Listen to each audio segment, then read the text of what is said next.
Bom dia, boa tarde, boa noite. Que segunda-feira, meus amigos. Uma excelente semana para todos vocês. Galera, temos aqui um corte do programa F360.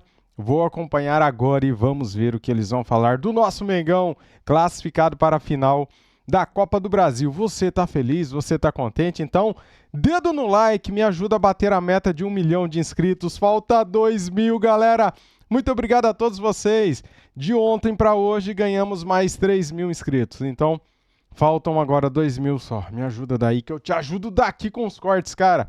Hoje vamos ter aqui jogo aberto, vamos ter o Neto chorando. Muita coisa bacana aqui no nosso canal, tá bom? Vamos começar aqui com este vídeo da ESPN. Quero dar os créditos para o Grupo Disney. Link na descrição, canal aqui do YouTube, ESPN Brasil. Vamos lá pro vídeo, simbora. Grande Bom Vivan. E o casal... Não, você que estava em Cachoeiras aí 40 dias. E o casal Regiane e Vinícius, que sempre nos assistem. Boa. Ela São Paulina e ele Santista, estavam lá e pediram, mande um beijo pra gente amanhã no F360. A gente assiste todos os dias. Então tá aí.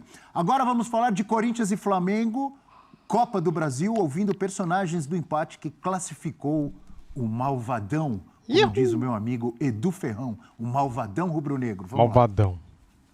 Hoy no estábamos en el día que a gente tenía que estar, no estábamos frescos, no estábamos lúcidos para decidir, ten razón vos, que tirábamos muchos centros y ellos estaban con 3 centrales.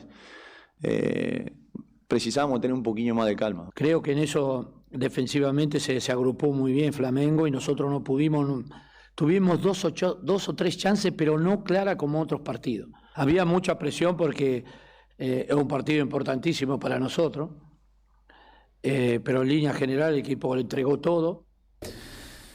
A expulsão do Bruno foi uma pena, porque para mim era o melhor jogador em campo até o momento. Estava sendo um perigo constante pelo lado do Mateuzinho. Estava atacando bem, estava defendendo, estava correndo o que mais. E obviamente um jogador desse calibre tão importante, perdê-lo, não só perder ele e ficar com a menos é um golpe importante para a equipe, mas eu tenho uma equipe, um grupo de homens fantásticos que tenho que exaltar o que eles fizeram hoje no campo, o que eles correram, o que eles se doaram é louvável. O meu time, o meu modelo, eu jogo com 9 profundo, ok? Profundo que dá profundidade ao time, que ataca o espaço. O Gabi tem essa função no meu modelo de jogo. O atacante, o 9, tem essa função. Pedro machucado, Carlinhos não pode jogar e que outro jogador ataca melhor o espaço que o Gabriel. Está no melhor momento dele? Não está. Todos nós sabemos, não está. É um jogador que não vai se recuperar nunca? Não sei, depende dele. Ele não foi nada a ver com o jogo que ele estava fazendo, senão com a estratégia que eu tive para o time. E muito sincero, né? Na entrevista, o Felipe Luiz falando sobre o Gabigol, que não está no melhor momento, etc e tal. E falando sobre a substituição. Deu certo, então é tudo lindo. Mas se ele tivesse tirado o Gabigol para colocar um zagueiro, tivesse perdido a classificação, ia ter um monte de gente falando que ele errou, que não sei o quê, como é que pode tirar um atacante para pôr um zagueiro. Mas deu tudo certo, foi bonito. Não foi, Eugênio? Sim, você ali tem que tomar uma decisão. Olha o clima hostil aqui, ó. Olha o clima hostil, galera. Olha aí a chuteira do Bruno Henrique na cara do Mateuzinho. Clima hostil total, hein? Vamos lá. Ele tá nessa posição. Ele tinha que fazer alguma coisa a partir da expulsão do Bruno. E ele optou por isso. Ele foi mais... Desculpa, Eugênio. Eu ouvi gente dizendo assim que ele foi mais Simeone que Jorge Jesus. Tem a ver ou não tem nada a ver? Foi e funcionou e deu certo, Abel. A gente pode concordar ou não com a decisão dele, mas com o resultado dela, tá aí. A gente tem que concordar. O Flamengo conseguiu a classificação. Mas o ponto, Eugênio, é que para mim vai além do resultado. Porque imagina se o Flamengo tivesse sido eliminado, o Corinthians, aquela bola do Giovani que ele arrancou, sai o gol e nos pênaltis o Flamengo cai. Da maneira como jogou, não estaria na conta do Felipe Luiz por causa dessa mexida. Porque a postura do time não foi de ficar plantado lá atrás com 10. Não foi. Mas eu considero, por exemplo, ele acabou fazendo essa substituição mais tarde no jogo, colocando o Plata no lugar do Arrascaeta. Ele passou a jogar sem nenhum atacante. Era um time sem atacante. Então... Também não tem tantas opções, né? Ele colocou o Plata no final do jogo. Por quê? Você precisa ali de um jogador para atacar o espaço. E o Arrascaeta não é esse jogador. O Arrascaeta, ele não tem essa velocidade. Ele é um jogador de muita qualidade técnica, de bom passe, mas para arrancar, ele não tem essa qualidade. Mas o Flamengo, ainda assim, fez uma partida que foi muito além do esperado. E isso se deve muito a esse jogador que a gente está vendo aí, chutando essa bola para fora. O Gerson jogou muita bola. O Wesley ontem jogou muito, correu muito para o time. O Arrascaeta teve sua participação. O De La Cruz, mais uma vez, abriu o bico, não aguentou jogar o tempo inteiro. É um jogador que tem tido muitos problemas físicos. Mas o Alcaraz entrou muito bem. Entrou bem o Alcaraz, melhorou o desempenho do meio-campo do Flamengo, com mais vitalidade ali. E no final das contas, Abel, o que a gente viu, na prática, a consequência disso tudo foi o chamado nó tático. Porque o Flamengo... Nó tático? Foi, o Corinthians não conseguiu jogar. O Corinthians foi se perdendo. E a impressão que deu foi o seguinte, se tivesse mais 90 minutos, o Corinthians não ia fazer o gol. Com um jogador a mais em casa com a sua torcida. Não fez por onde. Eu acho que isso ajudou muito a decisão do Felipe Luiz. Foi uma decisão muito consciente, inclusive sabendo quem é o adversário. Ele estudou o Corinthians, ele sabe das limitações do Corinthians, ele sabe como o Corinthians se enrola quando às vezes tem 2 homens a mais, como contra o Juventude, não um a mais. Desculpe interrompê-lo, mas é importante que apareceu na nossa tela a escalação do Flamengo depois da expulsão do Bruno Henrique, tá? Então ficou com os 3 zagueiros, o Fabrício Bruno entrou no lugar do Gabigol e ficou ali ao lado do Léo Ortiz, do Léo Pereira, e Wesley, Pulgar, Alexandro, depois entrou o Ayrton Lucas, né? De La Cruz, Gerson... Não era bem isso não, tá? Mas diga, o desenho tá errado, né? É uma linha de 5 atrás. Ok. Linha de 5. Aí você tinha 3 à frente dessa linha de 5. E como se fosse um losango. E o Arrascaeta mais à frente. O Gerson não estava ao lado do Arrascaeta, o Gerson estava atrás. Sim. Você tinha 3 ali, que eram Pulgar, Gerson e De La Cruz. Depois saiu De La Cruz e entrou o Alcaraz. E o Arrascaeta era o único um pouco mais avançado. E aí eu pergunto para vocês, um losango de meio campo, normalmente você joga com um losango e 2 atacantes. É um losango sem nenhum atacante, porque você tinha um expulso e o outro você colocou lá atrás como zagueiro para fazer uma defesa mais sólida. É claro que quando o Flamengo tinha bola, e eu acho que essa foi a grande questão do jogo, o Flamengo conseguia trocar passes e levar essa bola para o campo de ataque, só que como não tinha atacante, era difícil. Ele ia até intermediário e parava a jogada. Professor, tem um detalhe, um ingrediente que joga a favor da decisão do Felipe Luiz. O Flamengo não precisava fazer gol. Não precisava. O Flamengo precisava apenas não sofrer. Foi o que aconteceu. Por exemplo, se tivesse sido empate o primeiro jogo, ou o Corinthians tivesse vencido no Maracanã, será que ele teria feito a mesma substituição, mesmo com 1 a menos? Não, acho que não. Muito provavelmente não. Concorda? Ele precisaria de um escape para além do Arrascaeta, o homem mais avançado. Isso é que me assustou na hora. Eu falei, caramba, ele não vai ter ataque? Ele vai jogar só com a Arrascaeta e vai chamar o Corinthians? O problema é que o Corinthians não foi. O Corinthians tem muito número de finalização. O Corinthians não foi, professor, por incompetência, porque... Por limitação. Ou porque o Flamengo não deixou? Não, por limitação. O Corinthians... E tem outra coisa, o Flamengo recuado é diferente de qualquer outro time recuado. Por quê? Outros times recuados vão ficar rifando bola e jogando a bola para o pé do adversário. O Flamengo não fez isso. O Flamengo com a bola, até pela qualidade técnica dos seus jogadores, um jogador como o Gerson... conseguia sair tocando. Quando a bola cai no pé dele, é outra coisa. E no segundo tempo, eu diria até que o Flamengo esteve mais próximo do gol. O Flamengo, se tivesse um atacante, talvez tivesse um atacante. Pela disposição em campo, o Corinthians esbarrou nas suas limitações, que ontem eram mais limitadas ainda, porque não tinha o Depay. O Ramon Dias chega a colocar o menino Giovani com quem ele nem tem contado. Porque chega uma hora, ele não tinha mais por onde. Né? Pedro Henrique, Giovani. Era um desespero. Eu concordo, dá a impressão que se estivesse jogando até agora, o Corinthians não teria saído daquele emaranhado, daquele peso nas pernas. Foi uma classificação... Tem a questão psicológica também, né? Porque há uma cobrança, uma exigência. Olha aqui, você está em casa, você tem um jogador a mais, o time adversário tirou o atacante e te deu a bola.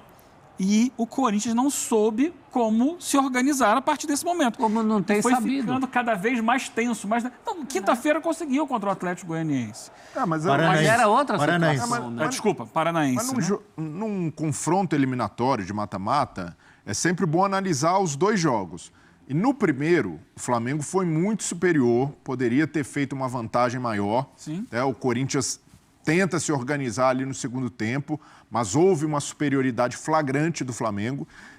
Então, se a gente analisar os dois jogos, e aí comparando estratégias, mexidas, o que os técnicos fizeram, a capacidade de reação, o Felipe Luiz foi superior ao Ramon Dias com muito menos experiência como treinador. Com muito mais soluções, com muito mais problemas. E assim, o Ramon Dias foi muito mal e reconheceu isso no primeiro tempo, na estratégia de jogo, com os 3 zagueiros contra o Flamengo. E para mim... No primeiro jogo? No primeiro jogo. Ah. E foi mal ontem novamente, principalmente na leitura do jogo, porque o Corinthians, com 2 atacantes abertos, ele naturalmente teria superioridade sobre o Flamengo pelos lados. Inclusive com 2 laterais que apoiam muito, o Bidu do lado esquerdo e o Mateuzinho do lado direito. E o Felipe Luiz entendeu isso logo. Ele falou, pô, os caras vão ter, além dos 2 pontas, 2 laterais passando e apoiando o tempo inteiro. E com o Fabrício Bruno entrando mais pelo lado direito, Léo Pereira Ele abriu... pensou super rápido nisso, né? Não, mas Felipe Luiz, né? Ele pensou muito rapidamente. Mas foi necessário, Abel, porque ele agiu rápido. se ele não tivesse feito nenhuma mexida nesse sentido, e ali ele poderia até ter escolhido tirar Acho que a outro bola jogador. ia pouco chegar pro Gabigol, né? Não, e o Gabigol, como lembrou o Felipe Luiz, além de não estar na sua melhor fase técnica, também não está na melhor fase física para fazer um trabalho de recomposição. Então, ele ia ficar quase com 2 a menos na marcação. E o Bruno Henrique estava roubando bola. Tá participando, intenso, e o Gabigol não consegue jogar assim há muito tempo. Então, para mim, ele acertou. Concepção perfeita, porque na escolha do jogador. Né, o que se faz, na maioria das vezes, agora os técnicos têm procurado 2 linhas de 4. Modificar muito isso. 2 linhas de 4. Você tem um jogador a menos, você bota 2 linhas de 4, deixa um atacante para quando roubar essa bola, chegar lá na frente. Só que você pensa o Flamengo, com os jogadores que estavam em campo, você vai exigir ao Arrascaeta que volte para fechar o lado do campo? Vai cobrar isso dele? Ele não vai conseguir fazer. Então ele entende o seguinte, era difícil tirar o Arrascaeta, é mais fácil tirar o Gabigol, que não vem jogando bem. Para ter o Arrascaeta, ele tem que ser o jogador mais avançado disso daí. Como é que eu vou ajudar a marcar o lado do campo? Colocando mais um zagueiro. Porque aí eu tenho gente sobrando para fazer. Se a jogada pela direita eu venho para cá, se é pela esquerda eu vou para o outro lado. E principalmente... Então ele pensou muito rápido na solução. Não sei se ele já tinha isso em mente ou se foi ali na hora, mas ele agiu rápido e deu certo. Poderia não dar, mas deu certo. Mas era o que pedia pelo adversário. Se o Corinthians tivesse entrado só com 2 atacantes, aí tudo bem. Mas eram 3 atacantes, 2 pontos e 2 laterais muito agressivos. Então, com a linha de 5, ele travou os lados. E aí, para mim, a leitura do Ramon Dias fez exatamente o que o Felipe Luiz queria. Porque no segundo tempo, ele faz ali uma mexida necessária, Félix Torres no lugar do Gustavo Henrique, que já tinha um cartão. Mas a entrada do Carrilho no meio-campo fez com que o Corinthians jogasse ainda mais por dentro, insistisse nesse jogo. Tanto é que em algum momento ele abre o Yuri Alberto, o Romero passa a ser a referência. E o Corinthians só vai jogar novamente pelos lados com a entrada do Giovani, fazendo jogada individual pelo lado direito.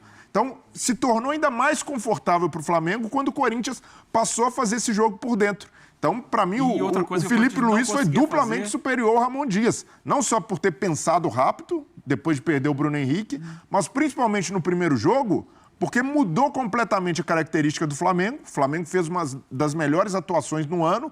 E, poxa, o Ramon Dias é um técnico com muito lastro, com décadas de experiência. E o Felipe Luiz, com pouco tempo na função, conseguiu ser superior taticamente a um cara mais vivido, a um cara que eu nem digo que tem mais repertório, mas que é mais vivido nesse tipo de situação. E o Felipe Luiz demonstrou uma maturidade e até uma personalidade de um técnico com décadas de experiência como o Ramon. Então, é muito cedo ainda, mas a amostragem do Felipe Luiz até aqui é muito boa. Mudou a cara do Flamengo imediatamente, imprimiu um estilo de jogo que a torcida queria.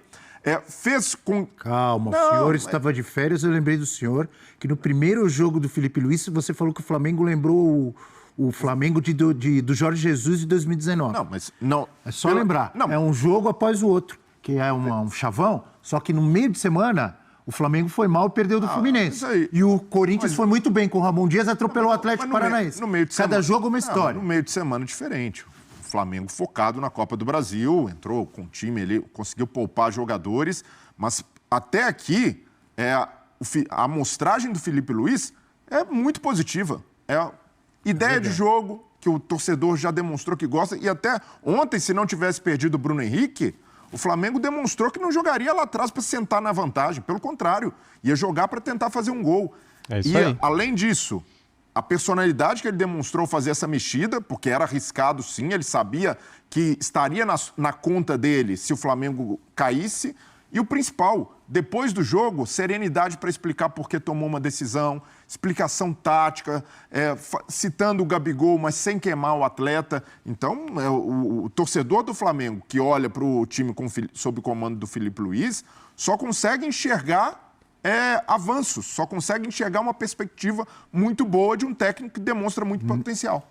Parabéns, Breiler Pires. Mandou bem, cara, é isso aí. Depende do jogo, viu? Torcedor, porque quando perdeu do Fluminense, tinha vários reclamando Mas do ontem do foi uma Felipe vitória Luiz. autoral. Ele foi chamado por uma responsabilidade muito grande, ele pensou rápido e eu acho que o Ramon pensou devagar. Porque a única coisa que o Ramon tinha para fazer ontem, a coisa óbvia, era a entrada do Coronado para ajudar o Garro no segundo tempo. E ele reluta. O Garro foi o jogador que mais recebeu passes no jogo, 58 passes. Ou seja, o Corinthians buscava o Garro o tempo todo, inteiro. Desde antes da expulsão. Mas ele só conseguiu dar 3 passes para finalização. Um no primeiro tempo e 2 no segundo. E é uma leitura infeliz do Ramon quando ele diz que o Garro e o Coronado erraram muitos passes.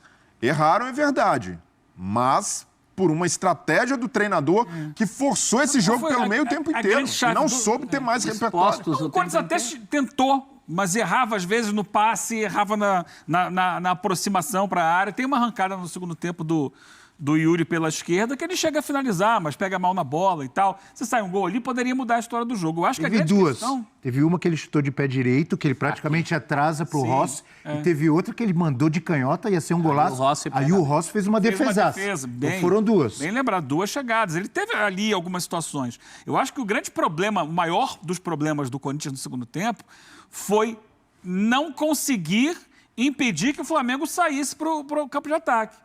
Porque cada vez que o Flamengo ia para o ataque, era menos tempo para o Corinthians atacar. Então o Flamengo conseguia escanteio, conseguia falta lá na frente, parava, prendia a bola, segurava lá, e era menos tempo do Corinthians com a bola. Ele, para exercer uma função de pressionar o Flamengo, de empurrar o Flamengo para a sua defesa, gerar mais situações, mesmo que no cruzamento, bate-rebate, o abafa, ele não conseguiu abafar o Flamengo em momento nenhum. Por quê? Quando o Flamengo recuperava a bola, ele tinha liberdade para sair jogando. E com a qualidade do Gerson, um jogador monumental, o que o Gerson está fazendo na temporada é sensacional. Não esqueça, o Adílio dos tempos modernos. Aliás, o Gerson, que segundo o repórter Venia Casagrande, ontem amanheceu sem condições de jogo. Que às 10 da manhã os médicos foram lá, deram antibiótico, deram soro, deram um monte de coisa para o Gerson para entrar em campo. Olha, quem viu o Gerson jogar nunca vai imaginar que... Parabéns aos médicos. Né? Porque ele jogou uma barbaridade, correu 90 depois minutos. Depois do jogo da seleção, ele disse que estava com a unha encravada, com problema. Ele não jogou contra o Fluminense. Mas o Flamengo conseguia sair. E um time que joga em casa, precisando fazer um gol com um a mais, tem que pressionar essa bola do Flamengo. Perdeu a bola, perde, pressiona, recupera, está o tempo inteiro, martela. Não, o Flamengo pegava a bola e pimba, ia pro ataque. Aí até o Corinthians voltar, recuperar essa bola, mesmo sabendo que o Flamengo não tinha atacante. É bom lembrar que o Corinthians teve um jogo, praticamente uma final, não era uma final porque é pontos corridos, e que foi muito intenso, que ele fez 2-0, levou 2-2, acabou goleando lá o Atlético Paranaense, mas não pôde poupar ninguém. Talvez tenha influenciado ontem. Talvez não, influenciou. Então, isso que eu estou dizendo. E aí entra naquela história... Estou dizendo na parte física. Entra naquela história, de novo, que a gente vai lembrar da mudança de data feita pela CBF. Inicialmente, nos confrontos da Copa do Brasil, Corinthians e Vasco não eram favoritos nos seus confrontos. Havia times superiores do outro lado e esses times passaram. Mas num jogo que é decidido por detalhes E ainda mais quando se está em inferioridade técnica, isso pesou muito contra Vasco e Corinthians. Essa mudança de dados... Mas com superioridade numérica você poderia trabalhar isso Não, melhor. poderia. Não questiono de jeito nenhum. Poderia. Mas houve... Deveria. Mas houve, sim, um prejuízo para hoje Vasco você e pode Corinthians fazer por causa 5 dessa substituições. mudança que Flamengo... Você pode e trocar Atlético, metade do time. Flamengo e Atlético estavam mais inteiros no segundo tempo. E aí, ressaltando, mérito de Flamengo e Galo, que tem times melhores e passaram. Vasco e Corinthians não foram eliminados só por isso, mas também por isso. Essa mudança, naturalmente, gerou um prejuízo, porque esses times tiveram que entrar com tudo no Brasileiro, não puderam poupar e, naturalmente, estavam mais desgastados. Um ingrediente. Tá aí, galera, as análises da classificação do nosso Mengão. Quero pedir pra você aí que gosta do nosso trabalho aqui, me ajuda lá no Instagram. Cara, é só você mirar a sua câmera aqui, ó, no QR Code nosso do Instagram e me seguir lá, tá bom? Conto com a sua ajuda aí. Vamos bater 100 mil seguidores lá e 1 milhão aqui, galera. Falta bem pouco. Menos de 2 mil inscritos aqui pra gente bater a nossa meta, 1 milhão de inscritos. Quando eu comecei o canal em 2018, eu nunca imaginei que eu pudesse chegar nessa meta de 1 milhão, cara. Nunca. Eu comecei o canal, galera, fazendo vídeo, se divertindo, e não é que deu certo, cara. Graças a Deus, graças a todos vocês aí, inscritos do canal, vocês flamenguistas, nós somos uma família gigante aqui, né, cara? Quase 1 milhão. Vamos bater 1 milhão nessa semana. Galera, quinta-feira, às 3 da tarde, tem sorteio de mandos de campo da final da Copa do Brasil. Vamos saber se o Flamengo jogará a primeira em casa ou fora de casa, tá bom? Pra você, tem favorito, cara, entre Flamengo e Atlético Mineiro? Comente aqui, quero saber a sua opinião. O Atlético Mineiro também está na Libertadores da América. Joga terça-feira, que é amanhã, né? Contra o River Plate. Dia 3 e dia 10 são as finais da Copa do Brasil. Dito isso, meus amigos e amigas, muito obrigado mais uma vez. Ó, deixa aquele like e tamo junto. Já pedi a inscrição, né? Então é isso aí. Não esquece do like. Valeu? Saudações rubro-negras. Vou trazer aqui o choro dos corintianos. Ronaldo Giovanelli e o Neto. À tarde, tá bom? Saudações. Fui.